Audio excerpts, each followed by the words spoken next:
Рахмат, Алмаз Акмыжанович. 10 ай мурун, май айында мен сизге бир маселе көтөрдүм эле да. Бул жанагы диндин атын жабын алып, исламдын атын жабын алып, ар кандай жана финансый пирамидага окшогон финансый кооперативдер ачылган да.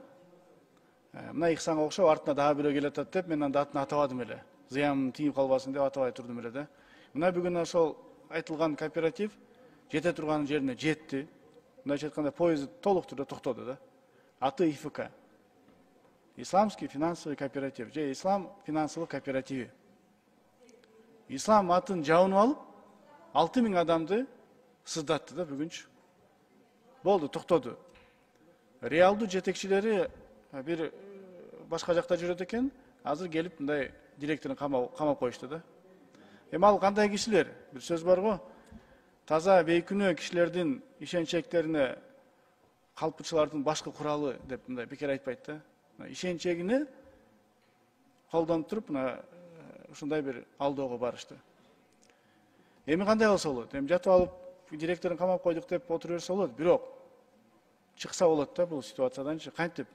Азыр Жамиля Конушбековна эгерде протокол тапшырма берсе, сиз анын үстүнөн өтүп дагы бир тапшырмаларды берсеңиз, биз жумушту топ түзсөк.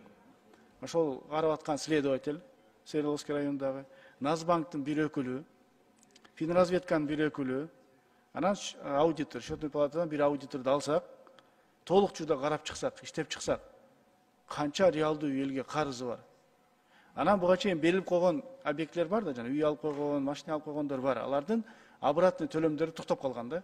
Мындайча айтканда, бир айда $100.000 түшүп туруш керек эле. Алар азыр бүт замороженный.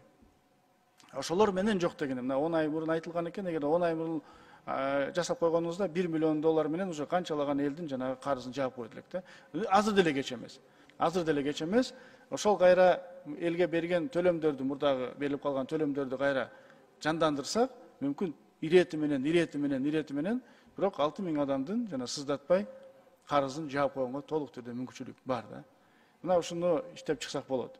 Мыйзам жагынан караганда эми азыр аны камадык итак эле, бирок дальше иш жылбай калат да. Ишти жылдырып кетиш үчүн ушундай бир выход бар экен, ошого сиз дагы көмөктөшүп койсоңуз, маселени чечип коелу.